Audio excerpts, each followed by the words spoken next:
What happens when trust is shattered? John thought he had it all, a loving wife, a stable life. But when betrayal strikes, everything changes. Can their love survive the ultimate test, secrets, lies, and the fight for forgiveness? Will they ever heal, or is it too late? Stay with us to uncover the truth. Daniel had always trusted Emily.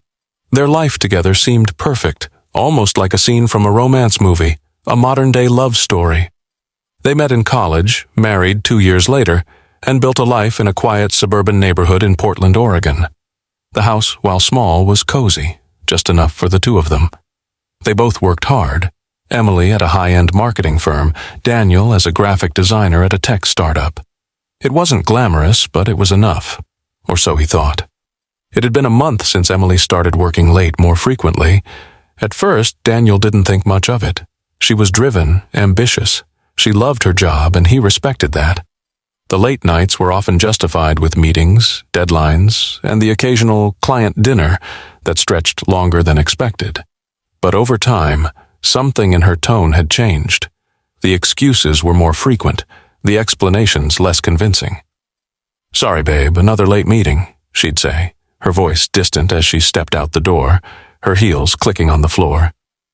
Daniel didn't mind it at first. He knew what it was like to be consumed by work. But then there were the odd details, little things that didn't add up, things that now, in hindsight, stood out like a neon sign flashing in his mind. It started one Thursday evening when Daniel was doing the laundry. A small folded piece of paper fell from one of Emily's coats. It was a receipt for a dinner reservation at a fancy Italian restaurant. What caught Daniel's eye was the name at the bottom of the receipt, Chris Walters. Daniel had never heard of him. Emily had never mentioned a Chris Walters. A sinking feeling began to gnaw at his stomach. He immediately tried to push the thought away, telling himself it was just a coincidence. Maybe it was for a work dinner? After all, Emily worked in marketing. She had to entertain clients, right? But when she came home that night, later than usual, something in her face seemed off. There was a faint flush to her cheeks, as if she'd been in a hurry. She quickly kissed him on the cheek, barely making eye contact, and retreated to their bedroom. Daniel couldn't shake the nagging feeling. He tried to reason with himself, but every time he thought about the receipt, his mind wandered to darker possibilities. His heart wanted to believe the best of her, but a small voice whispered in the back of his mind, "Something is wrong." That weekend, Daniel decided to confront her, but not directly. He tried to gauge her behavior subtly, watching for signs. He casually brought up the dinner receipt over breakfast, as if it was nothing more than a passing comment. "You know, I found that receipt from the restaurant you went to the other night," he said, stirring his coffee. Emily froze for a moment, her spoon halfway to her mouth. She quickly recovered, her smile a little too bright, too rehearsed. "Oh, that! It was just a dinner with some clients," she said, her voice light and dismissive. "You know how it is." Daniel nodded, trying to read her expression, but her face remained impassive. There was something in her eyes, a flicker of uncertainty, but it was gone before he could catch it. "It's fine," he told himself. "She's just tired." But later that afternoon, Daniel found himself doing something he never thought he would do. He checked her phone. Her password was something she had never bothered to hide. 12:45, the year they met. He hated himself for even considering this, but the temptation was too strong. As he unlocked the phone, he scrolled through the messages. Most of them were harmless, texts from friends, work colleagues, and family. Then he saw it, a message sent late last night from Chris Walters. "Had a great time tonight. Let's do this again soon. XOXO." Daniel's heart stopped. The words seemed to echo in his mind, each one sharper than the last. He had to swallow a lump in his throat to keep from throwing up. The guilt of reading her messages felt like a weight pressing down on his chest, but the betrayal he was beginning to feel was far heavier. He slammed the phone down, his breath coming in shallow gasps. No, this isn't real, it's just a mistake. But deep down, he knew, it's happening. Daniel didn't know what to do next. Should he confront her immediately, or should he wait, see if more clues would come to light? He didn't know. But one thing was certain now.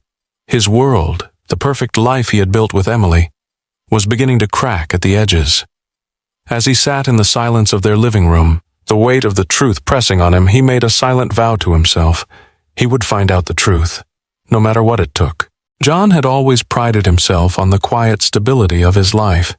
His job as an architect, the small but comfortable house they had built in Mission Hills, the way he could count on his wife, Mel, to be there at the end of every long day. These were the things he cherished. But recently, something felt off. It started subtly at first. Mel, his beautiful, driven wife, began staying late at work more often. At first, he didn't think much of it. After all, her marketing career had been demanding lately, and she had a reputation for excellence. John, too, had his own late nights. They had their routines, their space, and even in the busiest of times, their bond remained strong.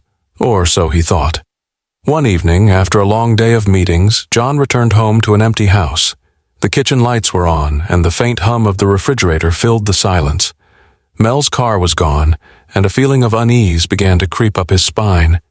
He had learned to ignore the small things, the occasional missed dinner, the lack of late-night conversations they once had. But tonight, it felt different. There was a quiet in the house that unsettled him. An hour later, Mel finally walked through the front door, her expression strained, her coat slung carelessly over her shoulder. She flashed him a tight smile, but it didn't quite reach her eyes. "Sorry, late meeting," she said quickly, brushing past him to hang up her coat. John watched her for a moment, a question rising in his chest. "Meeting again?" he asked, trying to keep his tone casual. She nodded, pulling a glass from the cabinet. "Yeah, just some stuff with the team. It's been a long week." John didn't say anything, but the unease in his chest deepened. He had learned long ago not to ask too many questions, not to pry when things felt off. But tonight, a nagging voice in his mind couldn't be ignored. "All right," he said, though his voice didn't sound as convinced as he wanted it to. He sat down at the kitchen table, watching as she moved around the room, lost in thought. Mel didn't meet his gaze. She rarely did these days. John had always been able to read her, the way she smiled, the small gestures she made when she felt nervous or uncertain. But lately she had been avoiding his eyes, her movements more hurried, as if she couldn't wait to get away from him. The shift wasn't drastic, but it was undeniable. Later that night, after they had eaten in silence, John found himself lying awake, staring at the ceiling. The house was still, the only sound the occasional creak of the floorboards as Mel shifted in her sleep beside him. The small doubts that had been quietly gnawing at him began to grow, clawing at the back of his mind. It wasn't just the late meetings. It was the way Mel had become distant over the past few months, the way she seemed to disappear into her phone during their quiet moments, the way she never seemed to talk about her day anymore, never shared those little details that used to fill the spaces between their conversations. John's thoughts swirled. He tried to shake them off, but there it was, an undeniable feeling creeping over him. Something was wrong. Mel wasn't the woman he had married. He wasn't sure when it happened, but somewhere along the way, they had stopped being the couple they once were. The thought hit him like a cold wave. Was it him? Had he failed her in some way? Was she just too caught up in her work, or was it something else? The clock ticked on, and sleep refused to come. John stared into the dark, fighting the feelings that threatened to overwhelm him.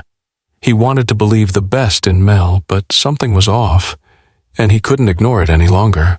John had always prided himself on his calm and steady nature. His work as an architect required him to be detail-oriented and patient, qualities he carried with him into his personal life.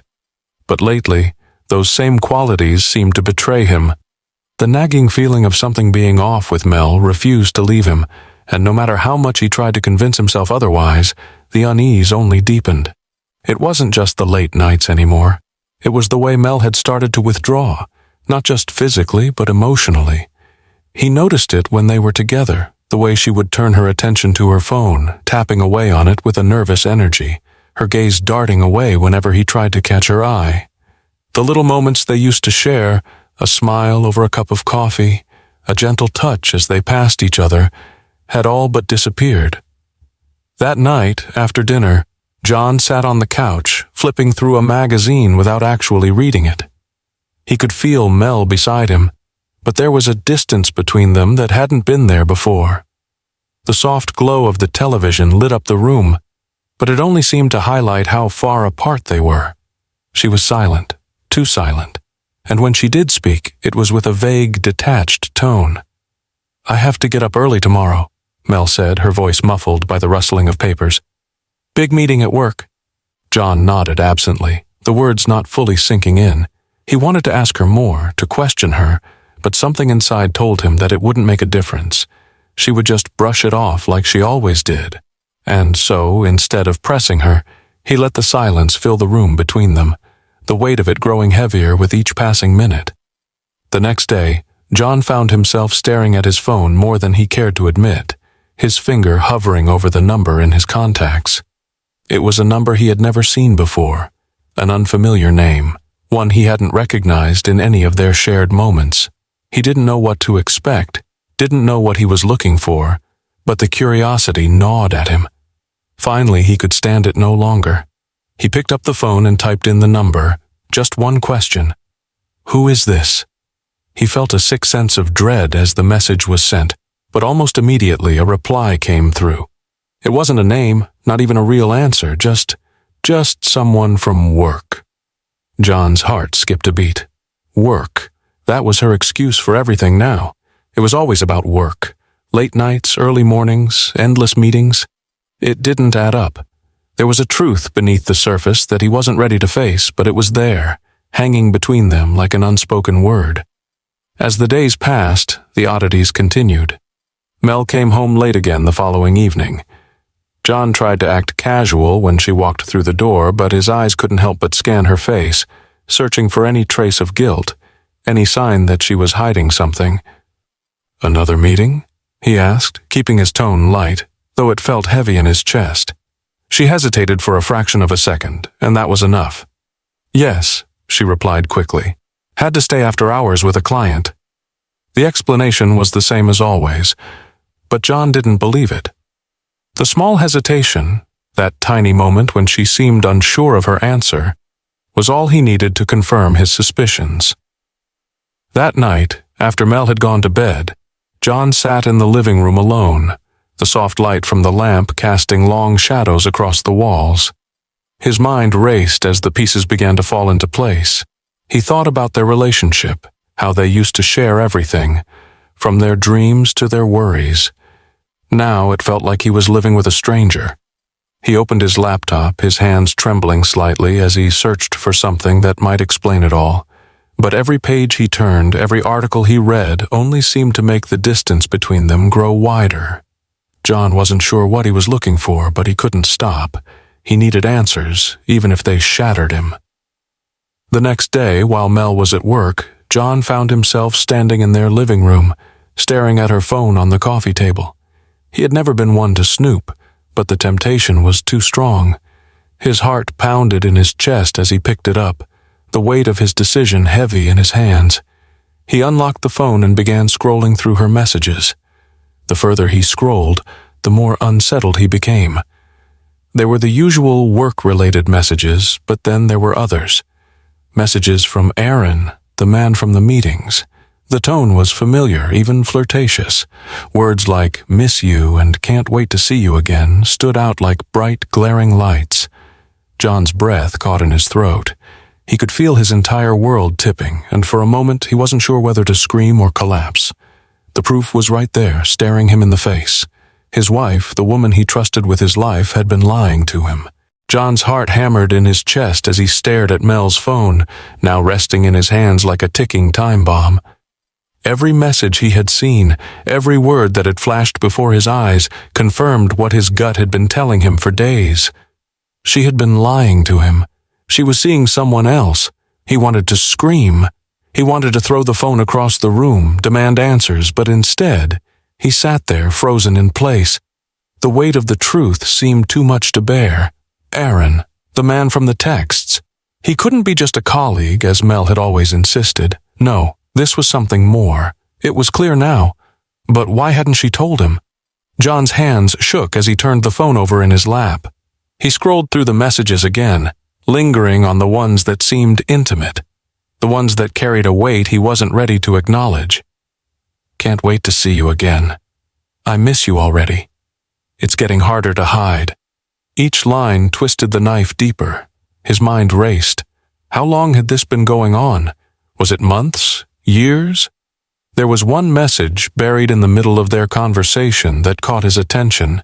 It was from Mel. It read, "We'll have to be careful, John is suspicious." The words were a slap in the face. She knew. She knew that he was starting to sense something was wrong, and still she had carried on. His breath quickened. His body felt light, as if it was floating away from him. This wasn't supposed to be his life. This wasn't the kind of pain he had ever prepared for. The trust they had built over years, the partnership, the promises, all of it shattered in a few stolen moments of deceit. John quickly turned off the phone and tossed it back onto the couch. He couldn't look at it anymore. He needed answers. But this wasn't something he could just brush off or let go. He had to confront her, face her lies, and demand the truth. The part of him that still loved her, that still wanted to believe her, was screaming for him to stop, to let it go. But the rage inside him, the feeling of betrayal that churned in his gut, wouldn't let him. He couldn't let her continue to lie to him. With a deep breath, John stood up, pacing back and forth across the room. His mind raced with the questions he didn't want to ask. Why hadn't she told him? Why hadn't she come to him if she was unhappy? Why had she gone behind his back? And the hardest question of all, could he ever trust her again? A part of him wanted to confront her immediately, to burst into their bedroom and demand she explain herself. But a voice deep inside told him to wait. He needed more. He needed more than just the phone. He needed to hear her confess, to see the truth in her eyes. He wasn't ready to face the heartbreak, but he couldn't let this go any longer. John picked up his phone again, his fingers trembling as he dialed a number he had never called before. It rang only once before it was picked up. "Hello?" The voice on the other end was unfamiliar, and for a moment John felt his world spin. "Who is this?" he demanded, his voice rough. The line was silent for a beat, then the voice replied, "This is Aaron. Who's this?" "Aaron," John said slowly, his voice cracking with barely contained fury. "I need you to answer me one thing. What are you doing with my wife?" Aaron's response was too calm, too collected. "I'm not sure what you're implying, but Mel and I'm not asking for your excuses," John snapped, cutting him off. "I know what's going on, and I need you to stay away from her. Do you hear me?" For a moment, there was only silence. Then Aaron spoke again, but this time his voice sounded less confident, more uncertain. "I never wanted to hurt you. Mel, she's been honest with you, hasn't she?" The words hit John like a punch to the gut. He wanted to scream, to tell Aaron everything he was feeling, to demand that he never contact Mel again. But in that moment, he realized that it wasn't Aaron he was angry with. It was Mel. He was angry with her for allowing this to happen, for not being truthful, for betraying everything they had built. "I'll deal with this myself," John said coldly, hanging up the phone. He stood there in the silence, his pulse racing. The confrontation he had been avoiding was now inevitable. He couldn't let her get away with this anymore. He needed to confront her, face to face, and demand that she explain herself. He didn't know what he was going to say or how he would handle it, but he knew one thing for certain. Their marriage, their life together, had just changed forever. The air in the house felt thick, heavy, as if the walls themselves could feel the tension that now hung between John and Mel. John hadn't planned on confronting her so soon, but the weight of the truth was unbearable. It gnawed at him, suffocated him. The lies, the secrecy. It all seemed like a cruel joke, one he hadn't been able to escape. Mel had just come home from work, looking the same as she always did, but to John she was a stranger now. The woman he had trusted, the woman he had loved, was no longer the person he knew. The distance between them had grown too wide to ignore, and there was no way to close it. As soon as she entered the living room, John's voice stopped her in her tracks. "We need to talk," he said, his words cold but firm. Mel's eyes darted nervously to the floor. She could feel the change in him, the subtle shift that had taken place since he had discovered the truth. She knew this conversation was coming. She had hoped, prayed even, that somehow it wouldn't, that she could make it go away, like the other time she had convinced herself that the truth could be hidden. But there was no escaping it now. John stood, his hands trembling as he forced himself to speak. "I know about Aaron, about the affair." The words hung in the air like a bitter storm cloud. Mel froze, her breath caught in her throat. For a long moment, she didn't say anything, didn't even look up. How could she explain? How could she face him when everything had already fallen apart? "John, please," she whispered, her voice shaky. "It's not what you think.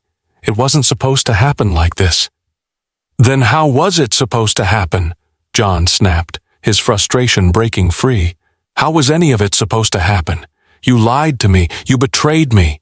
Mel finally met his gaze, her eyes red from tears she had yet to shed. "I never wanted to hurt you. I never thought it would go this far. It just happened." She paused, and for the first time John saw the vulnerability in her, the guilt, the regret. "That's the thing, isn't it? It just happened." His voice was thick with emotion now, the anger mixing with pain. "How long, Mel? How long has this been going on?" Mel's hands trembled as she clasped them together, wringing them in a futile attempt to steady herself. She had never imagined that her secret would come to this. The guilt she felt was overwhelming, but she knew it was too late for excuses, too late to pretend like everything would be okay. The man she had promised to love and cherish was now standing before her, heartbroken, betrayed, and furious. "I don't know," she whispered, her voice barely audible. "I don't know how it happened. I've been feeling so empty, John. And Aaron, he made me feel something again. I thought I could handle it. I thought I could keep it all separate, but I couldn't." John's heart broke as he listened to her, each word like a dagger in his chest. He wanted to scream at her, he wanted to tell her how much she had hurt him, but he also wanted to understand. How could she do this to him, to them? "You think this was just about sex?" he asked, his voice low and dangerous. "You think that's all it was? Because, Mel, it's so much more than that. You destroyed everything. Everything we had." Tears spilled from her eyes, and she took a shaky step forward. "I didn't want to destroy us," she said, her voice trembling with emotion. "I never wanted to hurt you. I was lonely, and I made a horrible mistake. I've been trying to fix it, trying to make it right, but I don't know how." John looked at her, the woman he had once shared everything with, and realized something he had never thought possible. He didn't recognize her anymore. The woman standing in front of him, pleading for forgiveness, was not the woman he had married. She was a stranger, a version of her he could no longer trust. "You're right about one thing," John said, his voice rough. "You made a mistake, but so did I. I should have seen it sooner. I should have known something was wrong." Mel's face crumpled as she heard his words. She had expected anger. She had expected disappointment. But this feeling of utter defeat in his voice broke her. She had never seen him like this before. The man she had loved, the man she thought she could count on, was now a shell of himself, shattered by her actions. "I'm sorry," she said, her voice breaking as the tears finally came. "I'm so sorry. I don't know what I was thinking. I just wanted to feel something again." John took a deep breath, trying to steady himself. He wanted to cry, to rage, to run away from it all, but instead he stayed still, trapped in the pain she had caused. "And now what, Mel? What happens now?" For a long moment, neither of them spoke.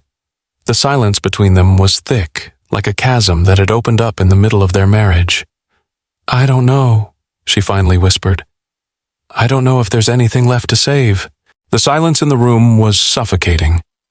John stood across from Mel, the weight of the truth pressing down on him, suffocating every ounce of air from the space between them. The air had been thick with lies, and now that everything was laid bare, it felt like there was no way out. He could still feel his pulse racing, his heart pounding against his ribs. He looked at her, the woman he had shared his life with, the woman who had become a stranger overnight. His hands were clenched into fists at his sides, the raw pain coursing through him, burning his skin. "How long, Mel?" His voice cracked as he finally spoke, each word cutting through the silence. "How long have you been seeing him?" Mel flinched, her eyes brimming with tears, but she didn't answer right away. She looked at him as if trying to find the words, but all she could do was whisper, "I'm so sorry, John." John's breath hitched. He had been prepared for this moment, but nothing could have prepared him for the hollow ache that now spread across his chest. He was desperate for answers, desperate to understand why she had done this, to him, to them. How long? He repeated, his voice now low, barely a whisper, but filled with so much pain that it almost broke her. He needed the truth, even if it tore him apart. Mel bit her lip, her hands trembling in her lap as she sank into the chair, her whole body crumpling under the weight of what she had done. She had tried to shield him, tried to keep this from coming to light for so long, but there was no hiding now, no more excuses. "It started a few months ago," she confessed, her voice breaking. "I didn't mean for it to happen, but I felt so lost, John, so alone." John's heart sank. The words hit him like a physical blow, knocking the wind out of him. He had suspected, of course, but hearing it from her, hearing the truth, was like a gut punch. He had tried so hard to be the husband she needed, the partner who was always there for her, yet somewhere along the way, he had missed the signs. "You're telling me you've been having an affair for months," he said, his voice shaking with a mix of disbelief and anguish. "And you never thought to come to me? You never thought to talk to me about this before you did this?" The sting of betrayal wrapped around him like a vice, choking him, and he found himself unable to breathe. He felt as though his whole world was crumbling around him, and he didn't know how to stop it. "I'm sorry," Mel whispered again, the tears streaming down her face now. She looked at him, but her gaze was empty, hollow. She could see the hurt in his eyes, and she hated herself for it. "I never meant to hurt you. I didn't know how to fix it. I didn't know how to fix me." John stood there, numb. Her words echoed in his head, but they didn't make sense. The woman he had loved, the woman who had vowed to stand by him through everything, had betrayed him in the worst way. And now here she was, broken, sorry, but offering no real explanation, no way to undo what she had done. "So this whole time," John began, his voice strained, "you've been lying to me, hiding this from me. And you thought I wouldn't find out? You thought I wouldn't see through the lies?" "I never meant for it to go this far, John," Mel said, her voice shaking. "I thought I could keep it hidden. I thought I could keep the two parts of my life separate, but I couldn't. I never wanted to hurt you." The words sounded hollow, like a broken record playing on repeat. John didn't know if he could believe her anymore. He had trusted her with everything, his heart, his soul, his future, and now it all felt like it was slipping away. "I've been so stupid," she continued, her voice filled with regret. "I made a horrible mistake, but I can't change it now. I can't take it back." John's eyes welled with tears, but he refused to let them fall. He would not break, not yet. "So what now? You expect me to just forgive you?" His voice rose in frustration, his anger and pain coming to the surface. "You think it's that simple? I don't know who you are anymore, Mel. I don't know if I can trust you again. I don't even know if I want to." The silence between them stretched, each word from John like a dagger to her heart. She had ruined everything. She had ruined him. "Please, John," she whispered, her voice barely audible. "I'm so sorry. I don't know how to make this right." John took a step back, his mind swirling with conflicting emotions. Part of him still loved her. Part of him still wanted to believe that they could fix this, but the pain was too deep, too raw. The damage she had caused was beyond repair. "I don't know what to do anymore, Mel," John said, his voice breaking. "I don't know if I can live with this. I don't know if I can forgive you." Her tears fell faster now, but there was nothing she could do. Nothing that would make it better. She had crossed a line that could never be undone, and now she was left standing in the ruins of her own making, watching as the man she had once loved turned his back on her. John didn't sleep that night. He couldn't. Every time he closed his eyes, images of Mel and Aaron flashed through his mind. The messages, the lies, the hollow apologies, they replayed in his mind like an endless loop. His stomach churned, his chest heavy with a mix of disbelief and rage. The woman he had loved and trusted had betrayed him in the worst possible way, and now he was left to pick up the pieces of a life that no longer felt like his own. The morning came too quickly, but the numbness hadn't left him. He went through the motions, getting dressed, drinking his coffee, but nothing felt real. It was as if he was floating through life, detached from everything around him. The house felt empty, suffocating. Mel's presence was there, but it was a ghost of what it used to be. Her empty apologies still echoed in his ears. When she walked into the kitchen, John barely acknowledged her. He had nothing left to say, nothing left to feel. The anger had consumed him, but now it was replaced with an eerie calm, a calm that terrified him. "John," Mel began softly, but she didn't know what to say. Her voice trembled, full of guilt and regret, but the damage had already been done. She had crossed a line that could never be uncrossed. John didn't look up from his coffee. "You don't need to say anything," he replied flatly. His words were like ice, sharp and distant. "You've said it all already." She stood there, her hands wringing together, unsure of how to fix the mess she had made. "I never meant for it to go this far," she said, her voice breaking. "I never thought I'd hurt you like this." John's eyes finally met hers, and the pain he saw in her face only made it worse. "You think I'm supposed to just forgive you, Mel? You think I can forget what you did? What you've been doing for months? Behind my back with someone else?" His voice cracked with the raw emotion he had been holding back. Mel flinched at the words as though they were physical blows. She stepped forward but stopped when she saw the distance between them. She reached for him, but John took a step back, his face hardening. "I don't know how to fix this, John," she whispered, her voice filled with desperation. "I don't know if I can fix us." John looked at her for a long moment, the weight of her betrayal still hanging in the air. "I don't even know if I want to try anymore," he said, the words tasting like acid. "You've already broken us, Mel. I don't know if anything will ever be the same again." The silence between them stretched, thick and suffocating. Mel's tears fell freely now, and she couldn't stop them. She had lost him. She had lost everything, and there was no going back. "I don't know what I was thinking," she whispered, almost to herself. "I've been so selfish, so blind to what I had." She wiped her eyes, trying to regain some composure. "I never wanted to hurt you. I thought I could keep it together, but I couldn't. I lost myself, John." John's face softened for just a moment, but the anger returned swiftly. "You lost yourself? What about me, Mel? What about everything we built? You didn't just lose yourself, you lost us. You destroyed us, and now, I don't even know who you are anymore." She choked on a sob, unable to speak. The words were stuck in her throat, trapped between her guilt and her pain. She had made a choice, and now she had to live with it. "I never wanted this," she whispered, her voice breaking. "I never wanted to hurt you like this. I was so lost, so empty, but I never wanted to destroy everything." John stood up, his chair scraping against the floor. He couldn't sit there any longer, couldn't listen to her. He needed air. He needed space. "I don't know what I want anymore," he said, his voice low.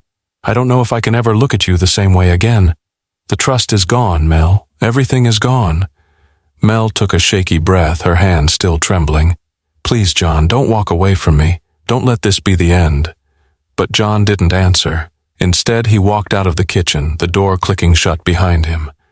Mel stood there for a long time, staring at the space he had just left, feeling the weight of her own broken heart. The distance between them was now insurmountable. She had done the unthinkable, and now she had to face the consequences. The house felt even emptier now. The walls, the furniture, the rooms, they all seemed hollow, like they were echoing her mistakes. She had lost him, and she didn't know if there was any way to ever get him back. The silence that stretched between them was suffocating. John's absence felt like an enormous void, leaving Mel standing alone in the kitchen, overwhelmed by the weight of her choices. She had known it was coming, this moment of reckoning, but nothing had prepared her for the reality of it. Nothing could have prepared her for the way John looked at her, as if she were someone he didn't even recognize. Mel had always been a woman of action, driven by her career, her ambition, her desire for success. But now, standing in the wreckage of her own doing, she felt small, broken, and utterly lost. She sank down onto the kitchen chair, her hands still trembling from the confrontation. She hadn't wanted any of this. She hadn't wanted to hurt John. Yet here she was, staring into the abyss of her own regret. The tears came slowly at first, like a trickle that slowly turned into a steady stream.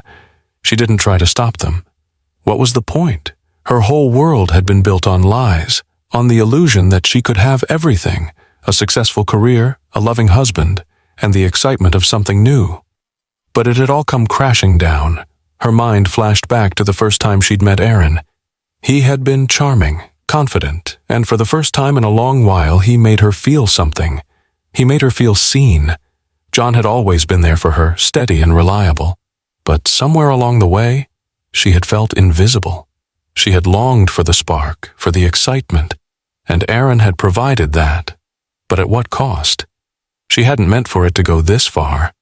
At first, it had been harmless, a flirtation, a stolen kiss. But then it spiraled, as these things often did. She had let herself become tangled in something that she couldn't control, and now she was paying the price for it. She ran a shaky hand through her hair, trying to piece together the thoughts that were swirling in her mind. How had she gotten here? How had she allowed herself to betray the one person who had trusted her the most? The room was still, except for the sound of her own breathing, but it was in that silence that the weight of her actions truly hit her. She had broken something that could never be fixed. John's pain was written all over his face, and she knew, deep down, that nothing she said could ever erase the hurt she had caused. She could feel the emptiness of their home, the quiet absence where laughter and love had once been.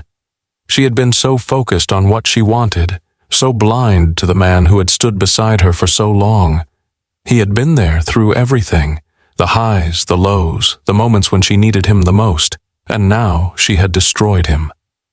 Her thoughts turned to the pregnancy test she had taken earlier that morning, the one that sat on the bathroom counter, a cruel reminder of the consequences of her choices. She had never imagined it would come to this, that she would be standing on the precipice of losing everything, including her marriage, because of a series of mistakes she couldn't undo. She reached for her phone, her hand still shaking, and scrolled through the messages between her and Aaron. She thought of the words she had once shared with him, words that had made her feel desired, important. But now they were nothing more than a painful reminder of the path she had chosen. John had found out. The truth was out in the open, and there was no hiding it anymore. She had hoped that she could somehow shield him from the pain, that maybe he would never find out. But that was the lie she had been telling herself for so long, and now she had to face it. For the first time in a long while, Mel allowed herself to feel the full weight of her guilt. She had betrayed the man who had been her everything, and no matter how much she regretted it, there was no turning back. The tears flowed freely now, as if the dam she had built around herself had finally broken. She let them come, feeling the release in her chest, even if it couldn't fix anything. She had broken something too precious to fix. She didn't know what would happen next. She didn't know if John would ever forgive her, or if their marriage could survive this. But she knew that she had to try. She couldn't keep pretending like everything was fine. She had to face the truth, no matter how much it tore her apart. "I've lost him," she whispered, the words barely audible, but they felt like a death sentence. She had lost the love of her life, and there was no way to get it back. As she sat there in the silence, the weight of the future hung over her like a dark cloud. There was no coming back from this. She had destroyed everything. John had always considered himself a patient man, but the truth, the raw, painful truth, had a way of making him question everything. Mel's admission had cracked open a door he had hoped would never open, but the flood of emotions and realizations had come rushing in. The anger, the betrayal, the confusion, they all boiled inside him like a storm that was finally too powerful to ignore. Yet even as he tried to hold on to some semblance of control, he couldn't deny the creeping suspicion that there was more. More he didn't know. It was late in the evening when the final piece fell into place. John sat in the dim light of the living room, the quiet hum of the house amplifying the chaos in his mind. The conversation with Mel had left him shaken, her tear-filled apologies still echoing in his ears. But as he sat there, his eyes drifted to the drawer where he knew her phone was kept. The temptation gnawed at him, and for the first time he gave in. He reached for it, his hands slightly trembling. This wasn't like the last time. This wasn't about curiosity or instinct. No, this time he knew he needed answers, answers that Mel hadn't given him. He unlocked the phone, swiping through the apps like a man determined to uncover the hidden pieces of a puzzle that had been kept from him for far too long. The messages were the first thing he opened, and the words on the screen hit him like a slap. They were there, the same ones he had seen before. But this time, as he scrolled further, something caught his eye. Something different. A thread of texts, buried under the dozens of conversations, stood out. The dates didn't match the timeline she had given him. The messages were dated from before the affair with Aaron had even started. The name at the top of the thread wasn't Aaron's. It was someone else, someone he didn't recognize. He clicked on the conversation, his heart racing as he read the first message. "I miss you too. I'm just waiting for the right time to leave him," the message read. His stomach twisted. He knew now that this wasn't just a one-time mistake. It wasn't a lapse in judgment. This was a pattern. A series of lies that had been carefully constructed, one after another. His hands shook as he read on. The messages were intimate, flirtatious, far more than just a casual conversation. "You're the only one who makes me feel alive," another message read. John's breath caught in his throat. His mind spun, the reality of it all sinking in. Mel had been cheating on him long before Aaron had come into the picture. She had lied about everything. The revelation was a brutal one. His first instinct was to confront her, to demand the truth, to ask why she had felt the need to hide this from him. But as the words on the screen blurred in front of his eyes, he realized that the truth was far more complicated than he had thought. The person he thought he knew, the person he had trusted, had been living a double life. John couldn't help but wonder if he had missed the signs all along. Had he been so blind? Had he been so caught up in his own world that he failed to see the cracks forming in theirs? The guilt washed over him. Was it his fault? Had he missed the cues? He had always prided himself on being attentive, a good husband, but now it felt like he had failed her. He leaned back in the chair, the weight of the phone pressing against his palms. The silence in the room was deafening now, and for the first time he realized just how much had been lost. The years they had spent together, the moments he thought were shared, had all been tainted by these secrets. John didn't know what to do with this new information. The anger that had been bubbling inside him now mixed with a profound sadness. The Mel he had known was no longer here. She was gone, replaced by someone he didn't understand, someone who had kept a part of herself hidden from him for so long. He couldn't bring himself to tell her just yet. He needed time to process, to absorb everything he had just uncovered. The truth, as painful as it was, had finally come to light, and now he had to figure out what to do with it. But one thing was certain. Things would never be the same again. The moment John picked up the phone to call her, the weight of what was about to happen settled on him like an insurmountable mountain. His fingers hovered over her number, a futile hesitation lingering in the air.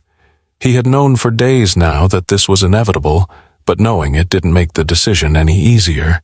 He stood in the living room, the same space that had once been filled with laughter and warmth. Now it was just a room, a cold, empty space. His heart felt as if it had shrunk in his chest, and each breath seemed more laborious than the last. He needed to speak to her, to say the words that would shatter whatever was left between them. He was tired of pretending that everything was fine, tired of pretending that there was hope. There was no coming back from this. Not anymore. The phone rang, each second that passed a small eternity, and when Mel finally picked up, her voice was weak and trembling, as if she already knew what he was going to say. "John," she whispered, her voice breaking. "Are you okay?"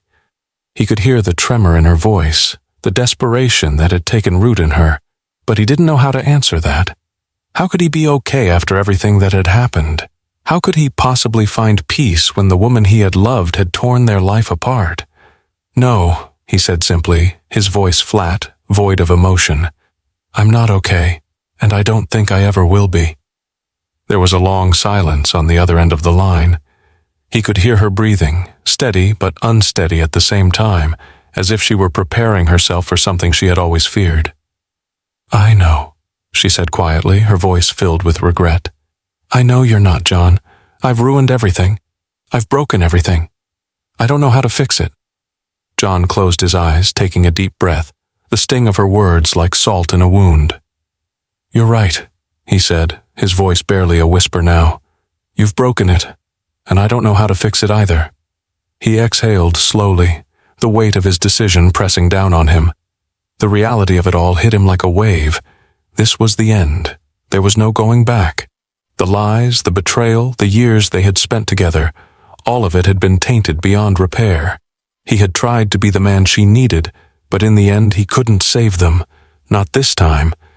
"I think it's time we accept that this is over," John continued, his words heavy with finality. "I can't do this anymore, Mel. I can't keep living in a lie. You've broken my trust. You've broken us. I need to move on." Her sobs echoed through the phone, each one slicing through him. She was broken. He could hear it in her voice. She knew this was it, just as he did. "I'm so sorry, John," she choked out. "I never wanted to hurt you. I never wanted this to happen. I thought I could fix it, but now I see. It's too late. I've lost you." John's heart ached for her, for the woman she had been and the woman she had become. He wanted to reach out, to hold her and tell her that everything would be okay. But the man she had betrayed didn't exist anymore. All that was left was the shattered remnants of a life that could never be repaired. "It is too late," John whispered, barely audible through the static of the phone. "You had your chance, Mel. I gave you every opportunity to make things right, but you chose something else. You chose him, and now we have to face the consequences."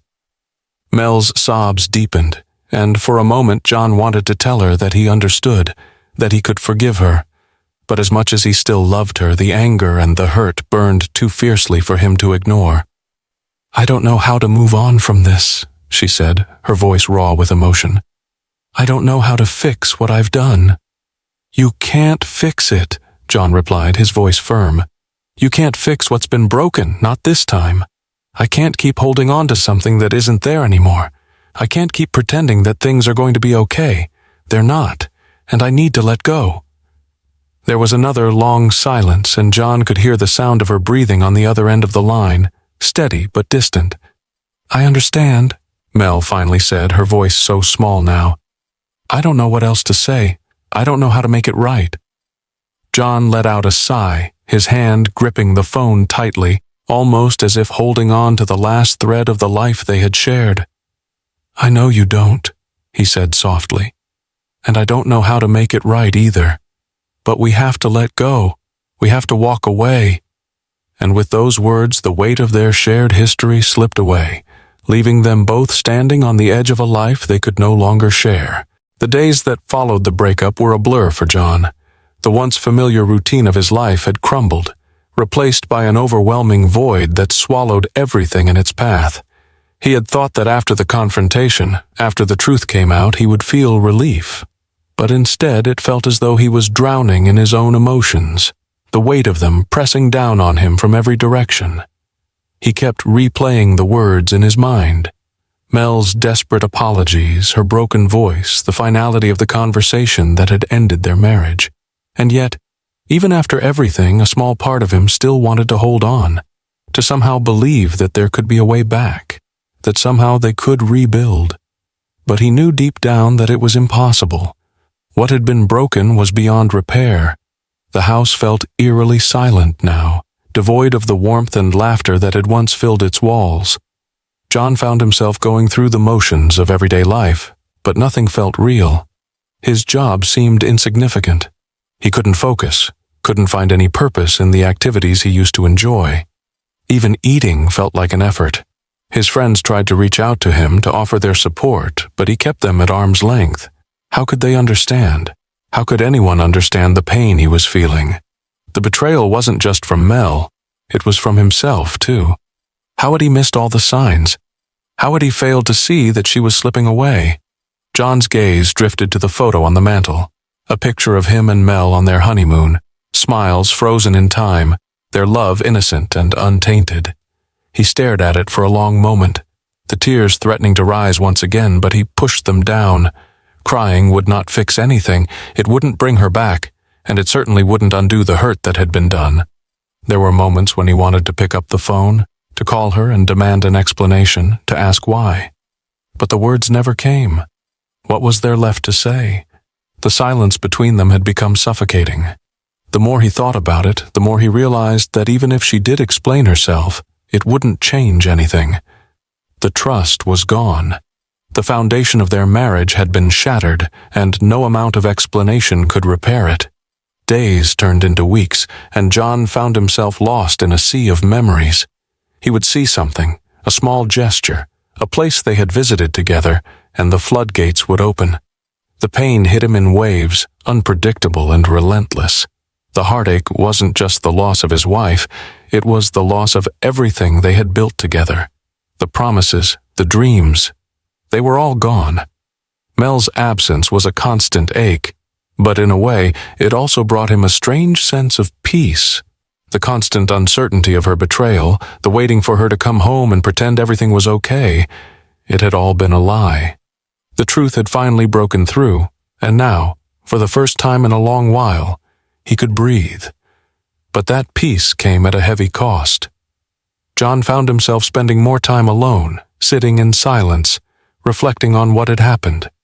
He had always prided himself on being the one who held everything together, the one who kept his emotions in check. But now he was left with the mess, the wreckage of a life he didn't know how to put back together. The most painful part was knowing that Mel had moved on. He had seen it in the messages, in the way she had spoken to Aaron, in the way she had admitted she had chosen him. It stung like salt in an open wound. But the hardest part was knowing that she had made that choice, knowing that she had willingly chosen someone else over him, over everything they had built.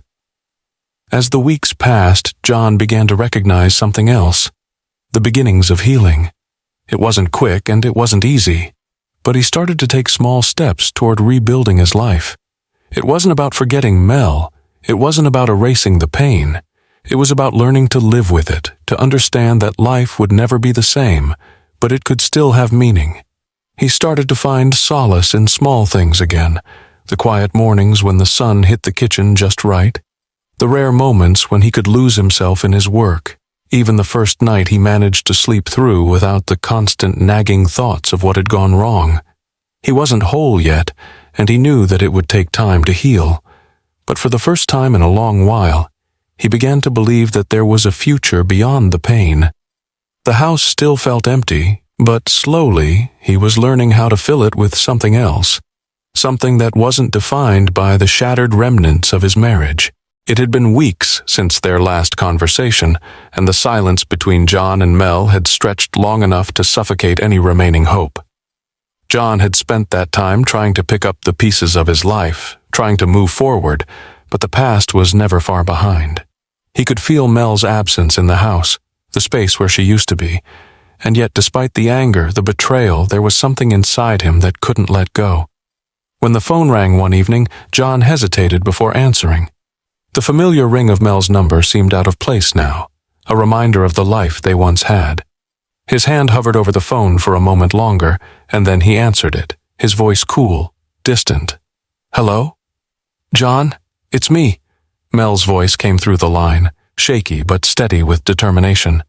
"I know it's been a while, but I need to talk to you." The words were simple, but they felt like an avalanche crashing down on him. He hadn't expected this, not after everything. He had been trying to build some semblance of peace, to move on from the wreckage. But now, with the sound of her voice, that old pain, that old hurt, came rushing back. "I don't know if there's anything left to say, Mel," John replied, his tone measured, betraying none of the emotions that churned beneath the surface. He could feel his heart beating faster, the familiar ache returning as memories of their life together flooded his mind. "You've already said everything, haven't you? You've already told me everything." There was a long pause on the other end of the line, and for a moment John thought she might hang up. But she didn't. I just need to explain. Mel's voice cracked slightly. Please, can we meet? I need to see you to talk face to face. I've been thinking about everything, and I just need to try. John closed his eyes, a feeling of helplessness washing over him. What could she say that hadn't already been said? What explanation could possibly make this right? And yet, despite the anger and resentment that still lingered, a part of him wanted to hear her out. Maybe it was that faint trace of hope, the part of him that still loved her, that still missed her, that made him agree. I'll meet you, he said, his voice steady, but with a hint of something softer, something uncertain. But I don't know what we'll accomplish. They agreed on a time, and when John hung up, he sat in silence for a few minutes, the weight of the decision settling on his chest. What was he doing? He had told himself this was over, that there was no going back. But now here he was, agreeing to meet her again. It felt like opening a door he had just locked, a door he didn't know if he was ready to face. The day of the meeting came, and as John drove to the small cafe they had chosen, his thoughts raced. He hadn't seen Mel in weeks. He had tried to convince himself that he didn't need her, that he could move on. But the truth was more complicated. The years they had spent together, the love they had shared, hadn't just disappeared. No matter how hurt he was, no matter how much she had broken his trust, a part of him still cared for her. When he arrived, Mel was already sitting at a corner table. Her face was drawn, her eyes red from crying, but there was something different about her. She wasn't the woman he had seen all those weeks ago, desperate and broken. This was someone who had changed, who had been through something he couldn't fully understand. John took a seat across from her, his heart pounding in his chest. For a moment, neither of them spoke. They just sat there, staring at each other, the silence between them louder than any words. Finally, Mel spoke, her voice shaky but firm. I don't expect you to forgive me, John. I don't even know if I can forgive myself. But I needed to tell you how sorry I am, for everything, for the lies, for the betrayal, for destroying us. John listened, his expression unreadable. He wanted to tell her that it was too late, that nothing could fix this. But a small part of him, the part that still loved her, was listening too. I never wanted to hurt you, Mel continued, her voice trembling with emotion. I was lost, and I made the worst decisions. I let my fear, my loneliness take over, and I hurt you in the process. I can't take it back, but I need you to know how deeply I regret it. John looked at her, seeing the raw honesty in her eyes, the regret that had replaced the defensiveness and excuses of their past conversations. She had finally admitted the truth, the whole truth, and for the first time in a long while he felt a flicker of something else, sympathy. But that flicker was fleeting. The hurt, the betrayal, the broken trust, they were still there, lurking beneath the surface. You can't take it back, Mel, John said quietly, his voice softer now but still tinged with pain. You can't undo what's been done. Mel nodded, tears welling in her eyes again. I know, but I had to try, I had to say it. I had to tell you that I am so sorry. John took a deep breath, his hands clenched tightly on the table. I don't know if I can forgive you. I don't know if I can trust you again. Mel's eyes dropped to the table, the weight of his words sinking in. I understand, she whispered, but I had to try. The conversation lingered between them, unsaid words hanging in the air. And as they sat there, John couldn't help but wonder if trying was enough. John stood at the edge of the life he had once shared with Mel, staring down at the painful remnants of everything they had built together. It felt like standing at the edge of a cliff, the wind biting his skin, the ground below uncertain. The conversation with Mel had opened old wounds, and as much as he tried to ignore them, he couldn't. A part of him still cared for her. A part of him wanted to believe that maybe, just maybe, they could rebuild what had been broken, but he knew it was a lie. Trust wasn't something you could just put back together. It wasn't a vase you could glue together and hope it stayed in one piece. It was something that, once shattered, was impossible to restore. Yet there she was again, standing before him, tears in her eyes, pleading for another chance. The same Mel who had betrayed him, the same woman who had lied and hidden the truth from him for months. She had hurt him in ways he hadn't thought possible.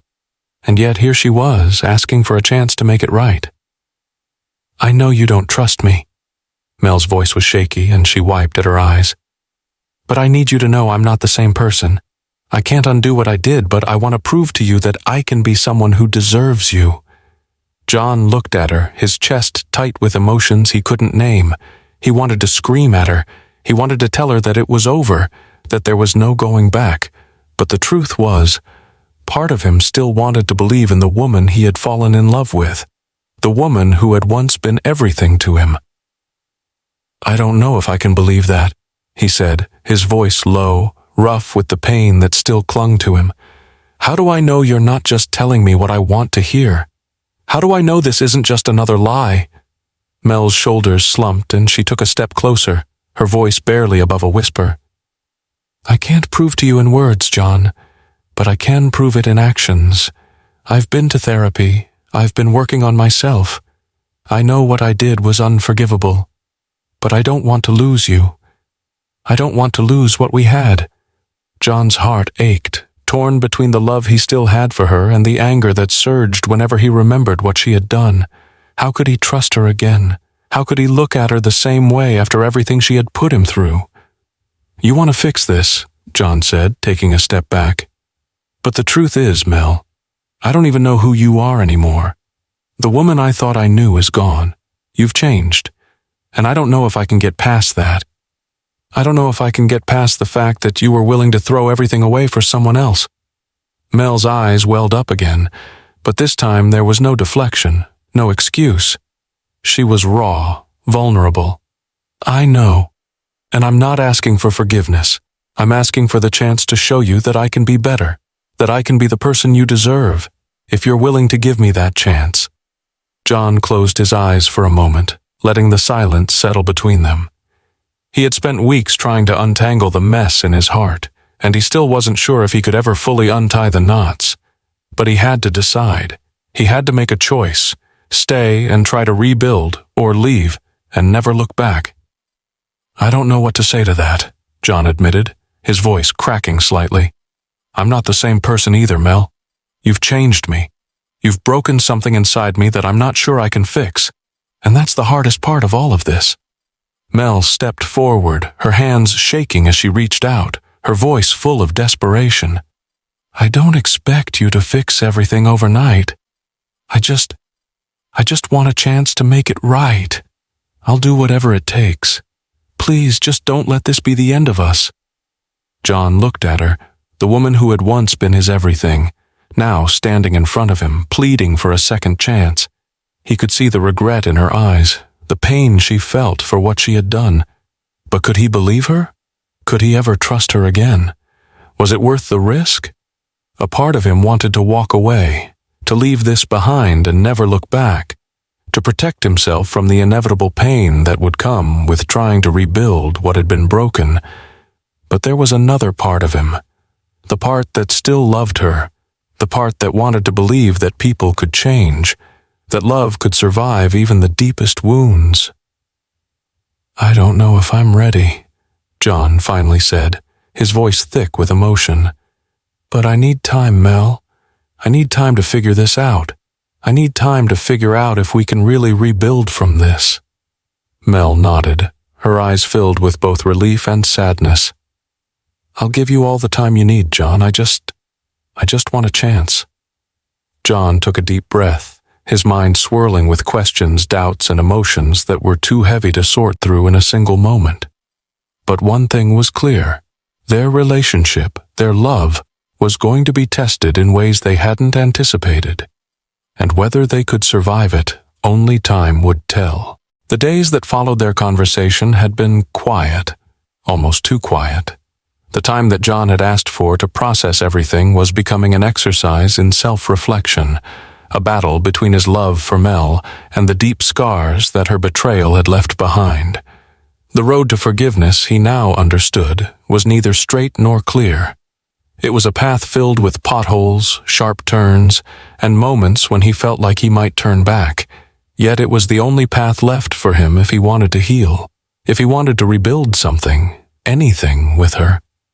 Mel had kept her distance. She respected his need for space, though John knew that wasn't easy for her.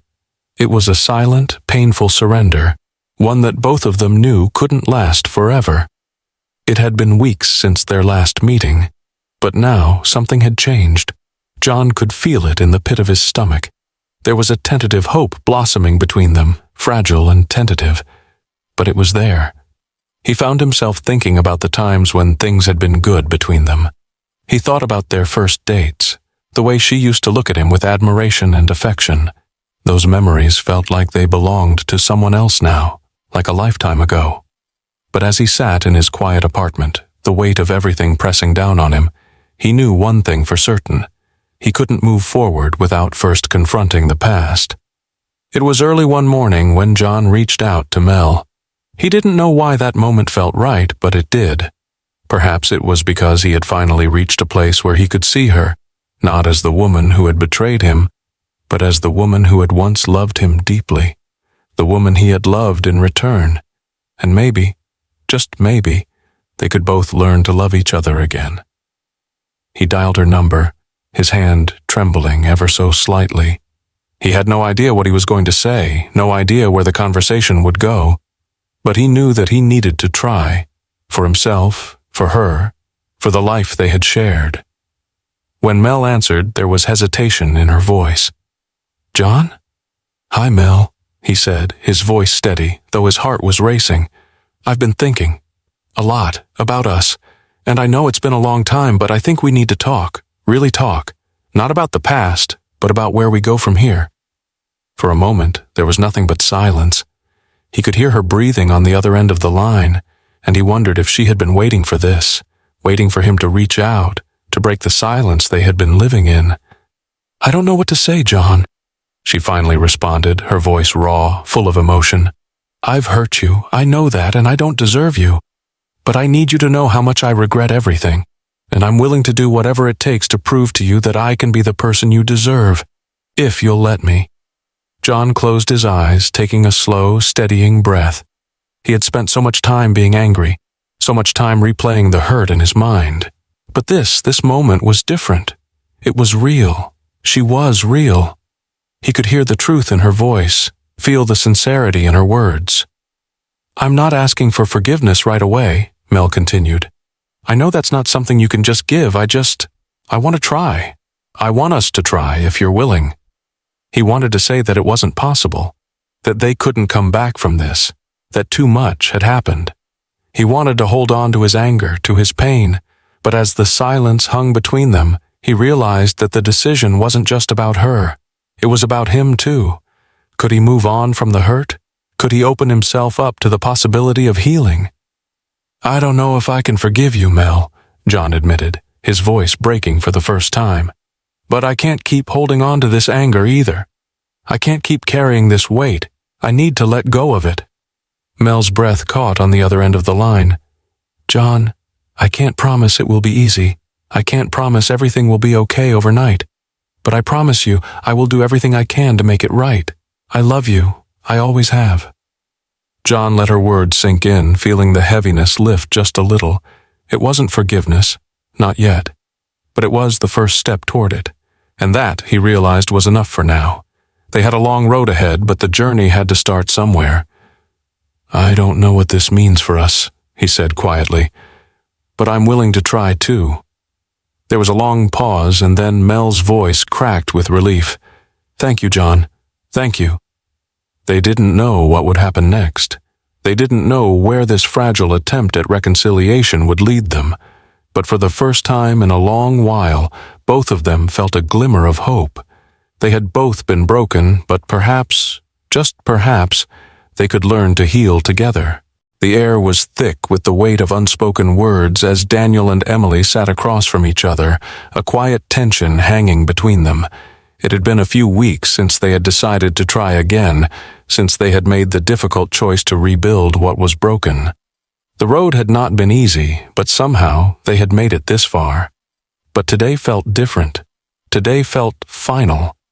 Daniel's hands were clenched tightly together on his lap, his eyes fixed on the table between them. The room was dimly lit, the soft glow from the lamp casting long shadows that seemed to stretch into the corners, as if trying to hold on to the past. They had talked about it, this moment, but now that it was here, neither of them was sure how to begin. "I think it's time," Emily's voice broke through the silence, soft but steady.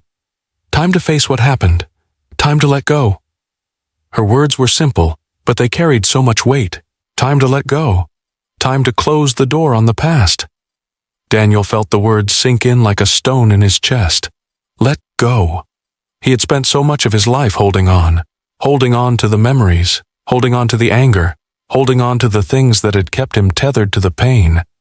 But now, as he sat there, he realized that holding on had only kept him in a cage. It had kept him stuck in a cycle, unable to move forward. Could he really let go? Emily's gaze softened and she reached across the table, her hand hovering for a moment before she took his. The touch was gentle, almost tentative, but it was enough to break the barrier that had been growing between them. She squeezed his hand lightly, as if to reassure him. "I know it's hard," she said quietly, "but we've been holding on to so much hurt, so much fear. We can't move forward until we release it, until we give ourselves the chance to heal." Daniel closed his eyes for a moment, taking a deep breath. He had thought about this for weeks, even months. There had been moments when he thought he could never forgive, never forget. There had been nights where the anger had consumed him, where the pain felt like it would never stop. But then there had been those moments too, the moments when Emily's eyes met his, when her voice was soft with vulnerability, when the walls between them had started to crumble little by little, and in those moments Daniel had started to wonder if forgiveness was possible, if healing was possible, if they were still possible. "I've been so angry," Daniel whispered, his voice barely above a murmur. "Angry at you, at myself, at everything. I've let that anger control me for so long." Emily nodded, her thumb gently brushing over the back of his hand. "I know, I've seen it, I've felt it. And I've been angry too. But we can't keep living like this, Daniel. We have to choose. We have to choose to let it go." The words hung in the air between them, and Daniel knew that she was right. She had been right all along. They couldn't keep carrying this burden. They couldn't keep letting it weigh them down, keep letting it tear them apart. But was he ready to let go? Was he ready to forgive? Was he ready to move on? He opened his eyes and met her gaze. In that moment, everything, the past, the pain, the uncertainty, seemed to fall away. All that remained was the two of them, sitting there, facing the truth. "I don't know if I can ever forget," he said softly, "but I think I can forgive." Emily's lips trembled, and for a moment she looked as if she might cry. But then a small, almost imperceptible smile tugged at the corners of her mouth. "Forgiveness isn't about forgetting, Daniel. It's about choosing to move forward. It's about choosing to love, even when it's hard." Daniel nodded, his throat tight. The words she spoke were simple, but they felt like a revelation. Love, real love, wasn't about perfection. It wasn't about erasing the past or pretending it didn't hurt. It was about moving forward together, even with the scars, even with the mistakes. It was about choosing each other day by day, despite everything. "I want to try," he said, his voice rough but determined. "I want to build something new with you, something stronger, something real." Emily's eyes brightened, and for the first time in a long while, Daniel saw a flicker of hope. It wasn't much, but it was enough to remind him that there was still something worth fighting for. "I want that too," she whispered. They sat there for a long time, hand in hand, the silence between them no longer uncomfortable, but peaceful. It wasn't the kind of silence that screamed of unresolved pain or lingering doubts. It was a silence that felt like the beginning of something new, something whole. It wasn't the end of the story, far from it. But it was the beginning of a new chapter, one where they could both heal, where they could both learn to forgive, to love again, to trust again. A chapter where the past no longer held them captive. Daniel didn't know what the future would bring. He didn't know if everything would be perfect or if there would be more obstacles ahead, but he knew one thing for sure. He was ready. Ready to let go. Ready to embrace the unknown. Ready to close the door on the past and open the door to whatever came next. Together. The first rays of sunlight filtered through the window, casting a warm glow across the room. For a moment, Emily just stood there, watching the light dance on the floor as if it was some kind of signal, a sign of change, of new beginnings. The air felt lighter somehow, as if the weight of the past was finally starting to lift, even if just a little. She turned to look at Daniel, who was sitting on the edge of the bed, his hands resting loosely in his lap. His expression was calm, but there was a quiet intensity in his eyes that made her heart race. She could see the difference in him, the way he held himself now, more confident, less burdened. He had made the choice to move on, just as she had. "Are you ready?" she asked softly, her voice barely above a whisper. Daniel met her gaze, his lips curling into a small, almost imperceptible smile. "I think I am. Are you?" The question hung in the air, both simple and profound. The answer wasn't as clear-cut as it seemed. Moving on wasn't something that could be rushed or forced. It was something that had to be earned, step by step, choice by choice. And even though they had both agreed to let go of the past, the journey ahead was still uncertain. Emily nodded slowly, feeling a mix of emotions, relief, fear, hope. She wasn't sure if she was entirely ready to leave everything behind, but she knew that clinging to the past any longer would only keep them trapped. It was time to forge ahead, to build something new, even if it meant facing the unknown. Daniel stood up and walked over to her, his movements deliberate, steady.